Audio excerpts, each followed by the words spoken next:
हाँ जी, नमस्ते जी, नमस्ते।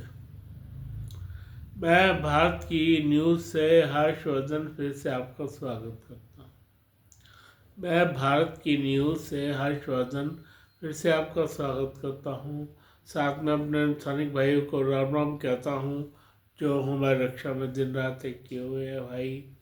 और अपने सब्सक्राइबर भाइयों से कहता हूँ, वीडियो को लाइक करें, सब्सक्राइब।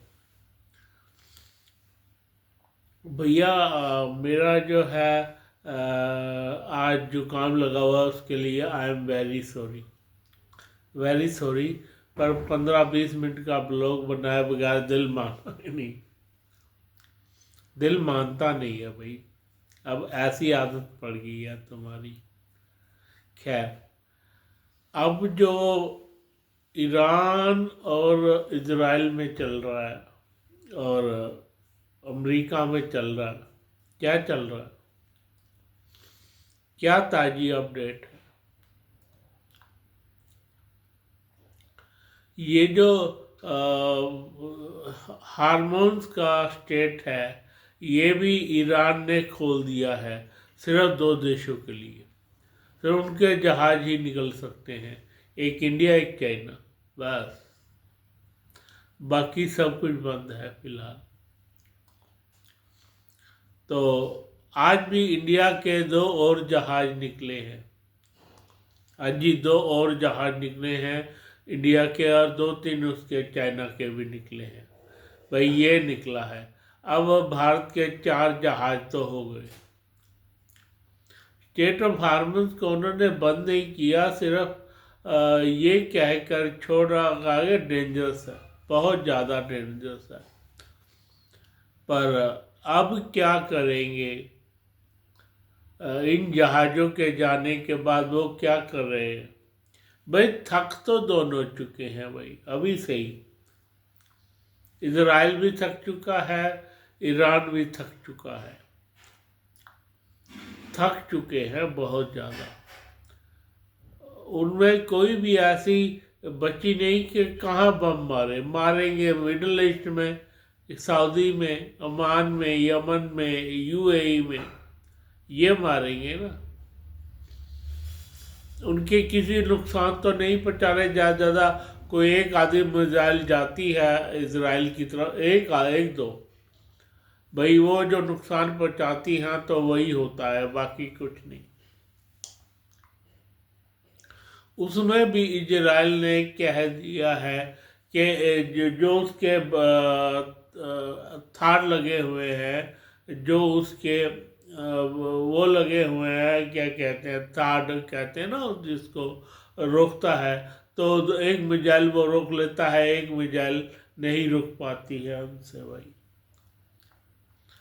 तो ये बात है। और अमेरिका अब कह रहा है कि भैया मैं तो इन पे बम मारूंगा। उसने कुछ लास्ट तैयारी कर ली है भाई। हाँ जी, लास्ट तैयारी। वो ज़्यादा लंबा खींचने के मूड में नहीं है युद्ध को, जैसा ईरान चाहता है भाई।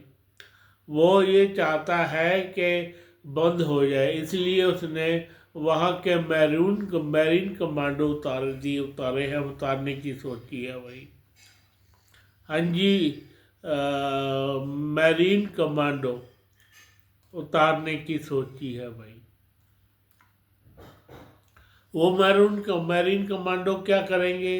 वो ये इसके दिमाग में है कि खर्ग आइलैंड का जो हिस्सा है वो हम ले ले भाई। उसमें से क्या कहते हैं, उसमें पाइपलाइन आती है, उनका तेल सारा खर्ग आइलैंड में से आता है, जिसमें से उनको भरते हैं और भेजते हैं भाई। उस पर कब्जा करने की सोच है अमेरिका की, कब्जा करने की सोच है। अब उनके मैरीन कमांडो आते हैं तो क्या उनका मोटिव रहता है, इसके ऊपर पूरी बात आएगी भाई। एक और बात, मैरीन कमांडो आते रहे, उस एक आधी मैरीन कमांडो में सुनने में ये भी आया है कि परमाणु हथियार है भाई, परमाणु हथियार है। उसके मैरीन कमांडो के एक जहाज में परमाणु हथियार है भाई, वो ये परमाणु हथियार जरूर मारेगा भाई। या तो तुम सुधर जाओ या मैं ये इस्तेमाल कर रहा हूँ अगले 15 या 20 मिनट में। सिर्फ इतनी ही बात है। उनको धमकी देने के बाद ये होगा कि आधे घंटे का खेल होगा बस।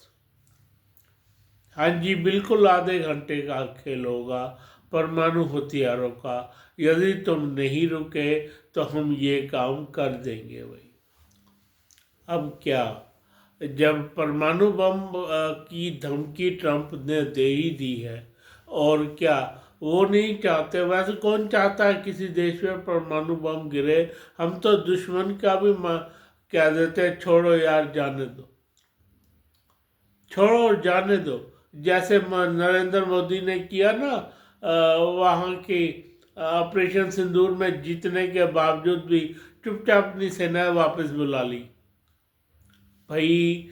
ये तो नरेंद्र मोदी की बात थी ना कि एक बार बुला लिया वापस, जबकि मैं नहीं चाहता था कि बगैर पीओ के लिए हम इस युद्ध को ख़त्म करें।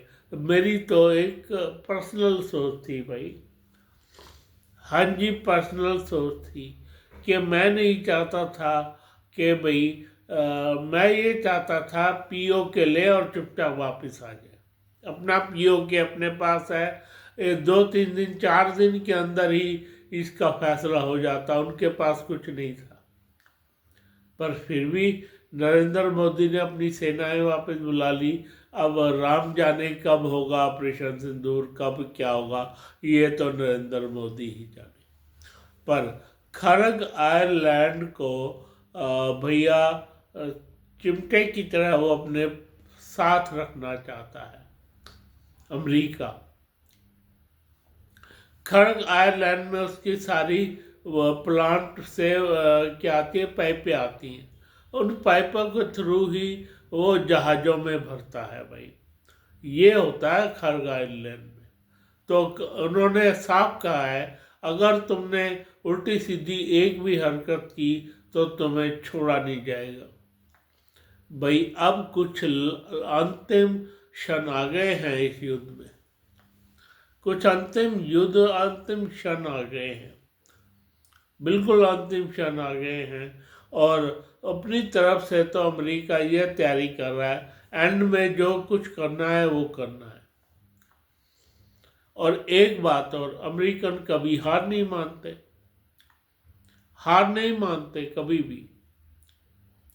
इतना बड़ा देश है उनका, इतनी दुनिया भर की उनके पास एम्बुलम रखा हुआ है, दुनिया भर के परमाणु बम है। वो कहते हैं किस लिए, किस लिए? अब ईरान जैसा देश उनको हराएगा क्या?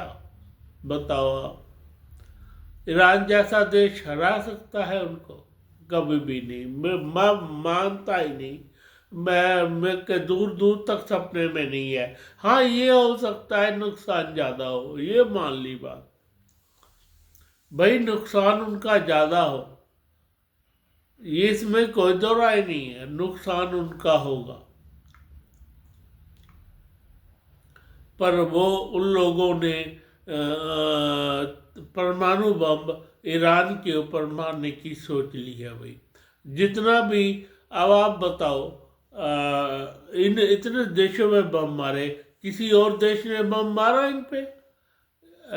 यमन हो गया, ओमान हो गया, कतर हो गया, यूएई हो गया, बहरीन हो गया, सऊदी हो गया।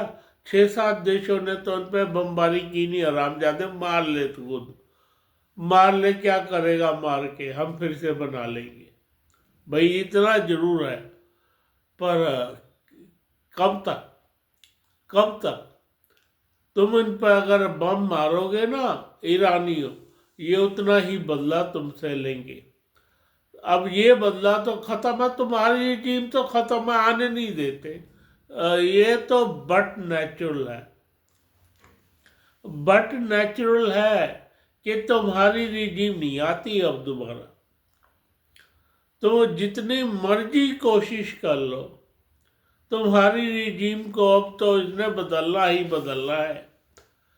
वो क्या कहते हैं, थोड़े दिन तुम्हारा अपनी इस रिजीम को संभाल लोगे भाई।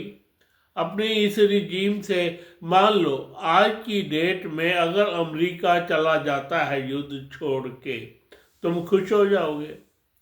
खुश हो जाओगे ना, और अपना काम करना शुरू कर दोगे। भाई ये साल बाद, 6 महीने बाद दोबारा तुम पे बम मारेगा, जरूर मारेगा। ये हो ही नहीं सकता, मान ही नहीं सकता इसमें इस बात को मैं। तुम्हें तो खत्म करना ही है, तुम्हारी रिजीम को तो खत्म होना ही है अब। तुम जो कह रहे थे ना पहले, जब चाइना से अमेरिका से बात करनी चाहिए थी भाई तुम्हें, तब अमेरिका से बात ढंग से करते ना तुम, तो तुम्हारा ये हश्र नहीं होता। तुम्हारा ये हश्र नहीं होता भाई। तब अब जाके, अब क्या, अब तो टाइम निकल गया भाई, अब टाइम निकल गया। जो तुम्हारी रिजीम है, अब इसका टाइम निकल गया। चाहे तुम्हारे पास जितने मर्जी हथियार पेंडिंग हो, हाँ जी, जितने मर्जी हथियार तुम्हारी जेब में रखे रहे भाई, जितने मर्जी हथियार तुम्हारी जेब में पड़े रहे, पर अमेरिका ने रिजीम बदलनी है तो बदलनी है, चाहे थक मर के उसे परमाणु बम ही क्यों ना यूज करना पड़े भाई। हाँ जी, थक मर के परमाणु बम क्यों ना यूज करना पड़े। और इजराइल लेबनान में तुमने बिजी कर दिया, कोई बात नहीं, वो लेबनानियों को मारने पे लग गया भाई। कभी भी आ करके ये तुम्हारे ऊपर बम दोबारा स्ट्राइक कर सकते हैं। ये दोबारा तुम पर स्ट्राइक जरूर करेंगे भाई।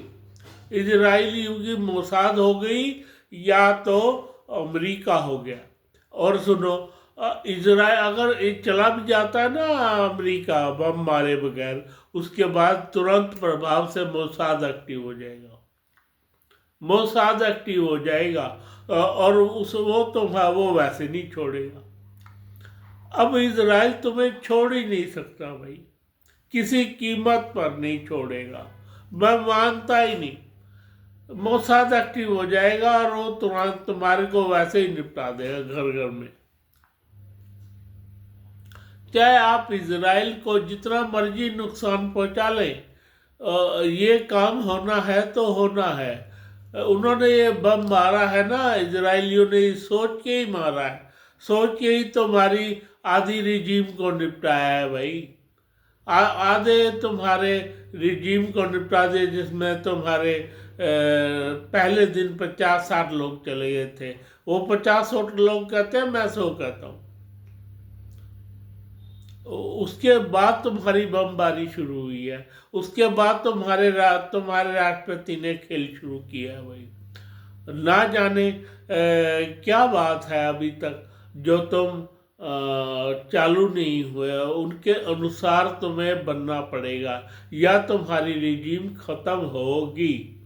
पक्की बात है, रिजीम खत्म है तो खत्म है, आज नहीं तो 6 महीने बाद, 6 महीने बाद नहीं तो 1 साल बाद दोबारा से तुम्हारा हाल इतने बुरे हो जाएंगे। वैसे अब भी तुम्हारे हाल इतने बुरे हो गए हैं। तुम अपने तेहरान और सारी जो ये बनाया है, क्या कहते हैं, तेहरान को बनाने में ये देख लो तुम्हें कितना टाइम लग जाएगा भाई।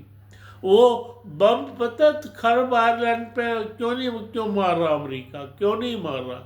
वो इसलिए नहीं मार रहा, कल को उसे वो अपने फेवर में चाहिए। खर्ग आयरलैंड पूरा अमेरिका के फेवर में जाएगा भाई, समझ लो इस बात को। खर्ग आयरलैंड वो अमेरिका के फेवर में जाएगा, इसलिए अमेरिका वहाँ बमबारी नहीं कर रहा। बात समझ में आती है कुछ? भाई इस तरह से बमबारी वो नहीं कर रहा, इसलिए नहीं कर रहा अमेरिका खर्ग आइलैंड पे, वो तुम्हें निपटाना चाहता है बस। मैं सच कह रहा हूँ, इसका कोई पूरा मतलब न निकाल, कोई मतलब मर्जी मतलब निकालो, तो हमारा मैं दुश्मन नहीं हूँ, मैं दुश्मन नहीं हूँ तुम्हारा, पर तुम्हारे जो तुमने जो किया 70 सन 80 से लेकर अब तक 50 साल हो गए, तुम्हारी रिजीम ने क्या किया? सिर्फ पैसा तो खाया, तुमने बनाया क्या? सिर्फ हम इजराइल को मार देंगे भाई, उससे तुमने दुश्मनी मोल ले ली। क्यों मार दोगे ये आज तक समझ नहीं है, क्यों मार दोगे? 2000 किलोमीटर दूर है, वो अपना अपने खाब में व्यस्त है, अपने बातों में व्यस्त है, तुम उसके ऊपर परमाणु बम मारना चाहते हो। वो इसलिए डरा हुआ है भाई, वो तुमसे डर गया, इजराइल तुमसे डर गया, इसलिए उसने तुम्हारे को छोड़ा नहीं, उसने अमेरिका को तुम्हारा सारा कच्चा चिट्ठा अमेरिका के हवाले कर दिया भाई। हाँ जी, अमेरिका के हवाले कर दिया ताकि तुम ज़्यादा उछलो नहीं। तुम्हारा कीमत है ये, आज की डेट में तुम्हारी कीमत है खर्ब आयरलैंड अमेरिका को देना ही देना पड़ेगा, और कुछ भी तुम्हारे हथियार में नहीं रहेगा, तुम्हारे हाथ में कुछ नहीं रहने वाला। सुन ली बात? एक दिन लगे 2 दिन लगे, अभी तो कोशिश कर रहा है, फिर देखेंगे क्या होता है क्या नहीं। ठीक है, तो मेरे ख्याल से ये युद्ध जितनी जल्दी तुम ख़त्म कर सको अच्छी बात है, वरना तुम्हारा तो हाल बुरा है। नमस्कार। फिलहाल मैं अपनी सेना को सलाम पेश करता हूँ और अपने सैनिक भाई से कहता हूँ मुझको लाइक सब्सक्राइब भाई से कहता हूँ, मुझको लाइक करें, सब्सक्राइब करें। धन्यवाद धन्यवाद धन्यवाद।